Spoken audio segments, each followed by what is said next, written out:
अक्सर road accidents सिर्फ इस वजह से होते हैं कि आपको कहीं पहुंचने की जल्दी होती है। जैसे फ़र्ज़ करें आपको ऑफ़िस के लिए आप जा रहे हैं और आपको पता है कि आप लेट हो रहे हैं, तब आप ड्राइव तेज़ करेंगे। या आपको घर जल्दी पहुंचना है, या आप दूर के सफ़र पे जा रहे हैं और छुट्टियां हो गई हैं और आप अपने आबाई घर जा रहे हैं, आपको जल्दी घर पहुंचना है।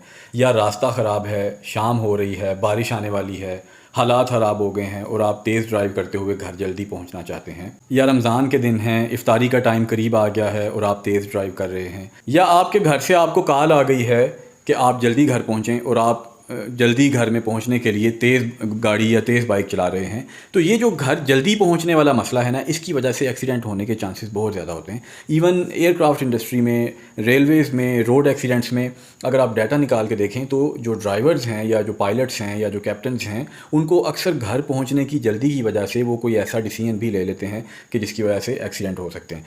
तो जब आपको घर पहुंचने की बहुत जल्दी हो और आपको ड्राइव भी करना हो, तो आपको अपने आप को ये याद करवाने की ज़रूरत है कि आपको अपनी ड्राइविंग पूरे फोकस से करनी है और पुरसकून अंदाज में करनी है, क्योंकि कभी ना पहुंचने से बेहतर है कि आप थोड़ा लेट पहुंच जाएं।